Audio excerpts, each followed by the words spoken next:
He was here. Daredevil. Are you sure? Are you sure? Dude, he did the meme.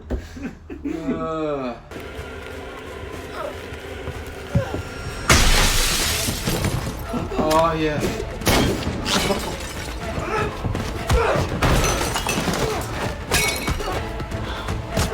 So I guess that explains why he says goodbye to people.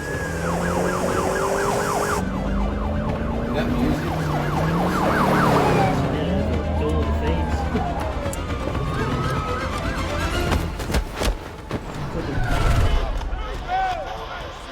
I love how Thomas.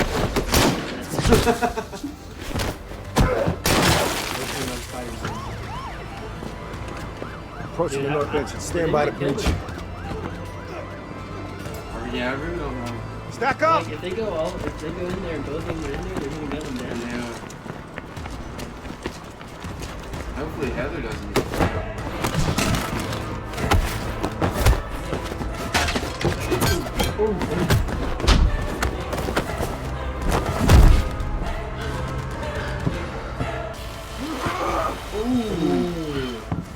Boom, you looking for this?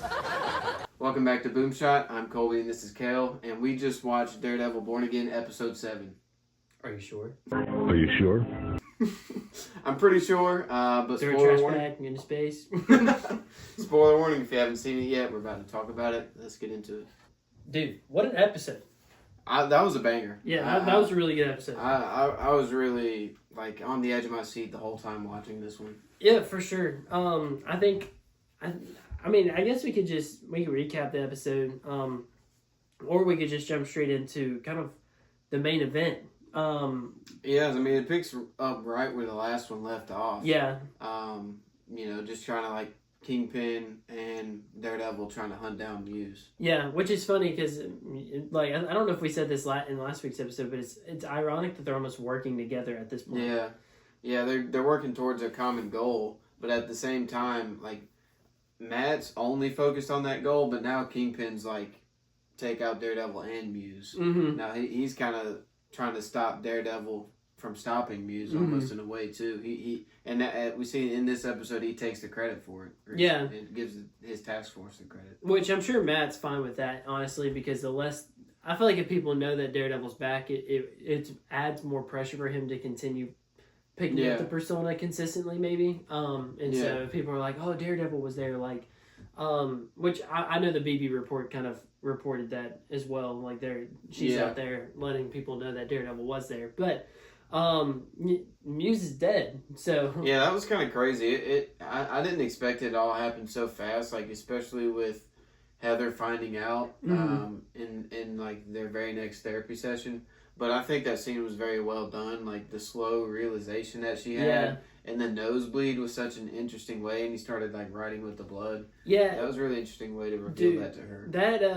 That scene made me very uncomfortable. Oh, yeah. A lot of this made me very uncomfortable, dude. With Muse and Heather, their scenes together is just very unsettling. Yeah, it kind of reminds me, I was actually watching a reel. It was like, bro wants a girlfriend, and it's like bro's game, and it's Dex chasing what was her name down? I want to say it was Emily. I think it was Emily. Yeah, I can't remember, but he was like chasing her down on the road. Julie, that's what it was. Yeah, he was chasing her down. And he was like, "I'm doing this in public, so that way." But that's kind of what it reminded me of. Is like he had the same kind of like unhealthy obsession with Heather, and you can see it in the drawings or the paintings that Matt finds in his lair. That like. He has an unhealthy obsession with Heather. Yeah. And for, like, I guess it kind of explains that, like, Heather freed him. Yeah. But also, that doesn't really make any sense, like, why he's trying to kill her. Yeah, I mean, I don't know if I get that part. Yeah, that's a good point. Like, if she's the one who really freed... Like, they said it was, like, some kind of murder-suicide, like, plot, like, where he was going to murder her and then commit suicide, which, like... I guess I get the suicide part, but why murder the person that you think is freed you? I mean, he's just. I guess the whole thing is he's just a psychopath. Like, yeah, he definitely is. It's hard to get into the mind and really understand why they do things. So But I mean, I see your point there. Like you would think that he would just take her, and then they would like try and get away. Yeah. Both of them try and get away. But you know, inside the mind of a psychopath, there's just nothing makes sense. Yeah, and that scene was very eerie. It was very, horrible. It was It very. was a good scene, but it was horrible. Like just. Yeah. It gave me like Predator vibes. That's what I was getting. Like it kind of reminds me of the scene in The Last of Us with episode 7 with David, dude. David and Ellie. In the game in The Last of Us, it's not like you can kind of pick up on that vibe. But in the show, they really honed in on the fact that he was like a whole predator, and so that's kind of what I felt too. I was like, it felt very like that, and obviously Heather couldn't do anything because he was like, you know, are you going to be able to make it to the door fast enough? And obviously not. Yeah, but then Matt comes and saves the day, and honestly, this isn't the biggest thing to draw from it, but one of the bigger things to draw from it is obviously Heather gets knocked out, she's bleeding out. Matt stabilizes her, and says, "Heather, it's going to be okay." Yeah. And so we see at the end of the episode that Heather actually remembers that. Yeah. Which is she said it slowly, like as she was saying that, she realized something.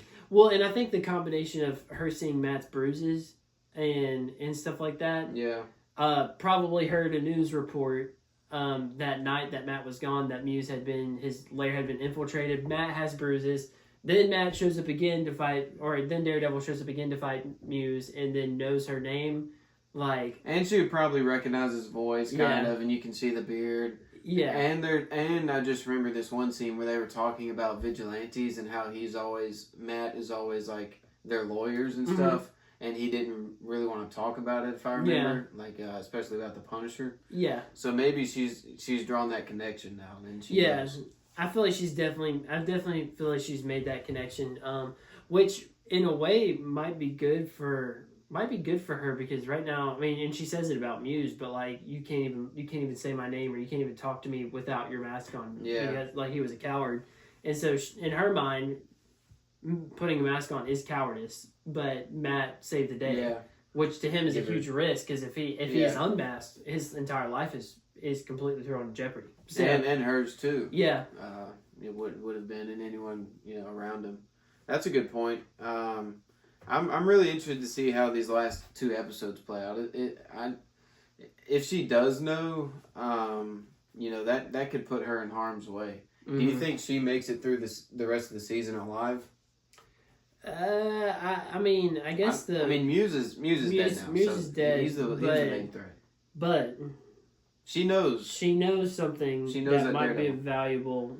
That might be of value to Fisk. And like she could mess up the whole cover up because she was the witness. Yeah. And she could say, no, actually Daredevil saved me. So that might not be some information. Actually, that's not information they want getting out, because we already saw Mini Fisk threatening BB. Mini Fisk. I like that. I like that nickname.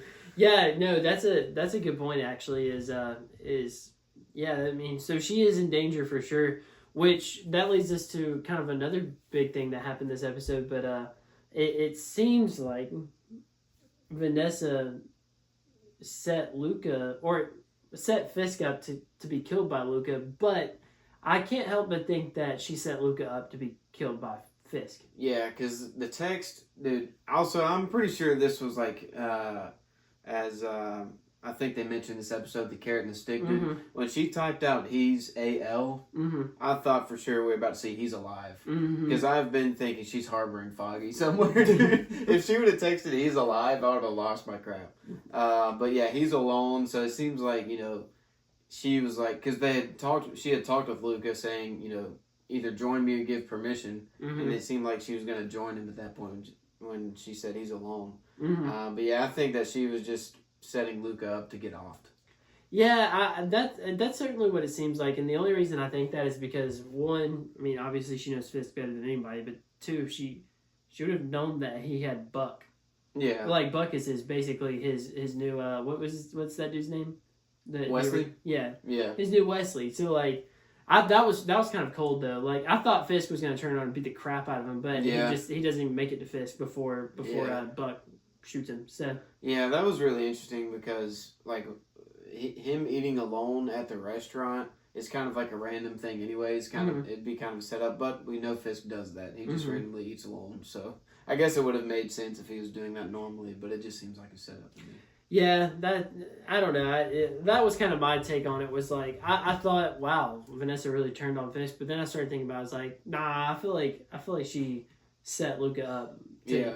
I don't know what the angle of that would be, but Yeah, I think she just like as soon as Luca told her that he was going to try and kill Fisk, she went to Fisk and was like, "Hey, Luca's going to try and kill you. How can we stop it?" Yeah, that's a good point, and it does show in a way like that their marriage is healing. Yeah. I guess like she did choose Fisk over the enterprise she was running, but yeah. Okay, so when Buck brings alerts Fisk that the drawings matched Heather Glenn, that look that he just kind of gave off in the distance, that was kind of weird to me. Mm-hmm. I feel like maybe something. I just don't think she's going to live.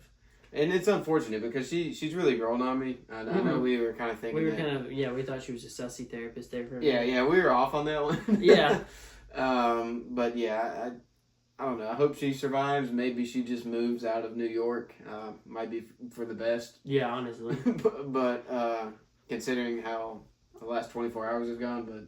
Yeah, I mean, I know why Fisk would kill her, but also she's kind of the one who's helping their marriage. Yeah. So it's like... You bite the hand that feeds you. Maybe the task force does it, trying to make Fisk a loose end that they want to wrap up, just like Wesley did when he got killed. Yeah, he was trying to wrap up the loose end with Karen, and he didn't tell Fisk.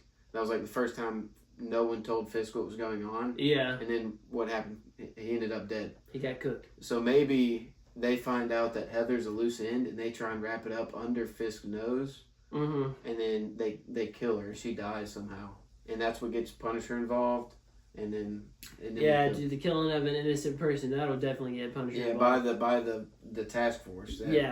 Where's his symbol? Yeah, and there's a lot of. I mean, I guess they got some legwork, and I know this is supposed to be an 18 episode series technically, but they do have a lot of legwork to get us to episode 9 to really set Fisk up as the big bad again. Yeah, because we see the part in like the mid-season trailer where Bullseye is in jail, and it's a close-up of his face, and he's biting down on one of his teeth that's been knocked out. In the comics, I know that he kills one of the guards that way. He spits his tooth and kills a guard with it, and maybe he escapes jail that way. Maybe that was a nod to that. Insane.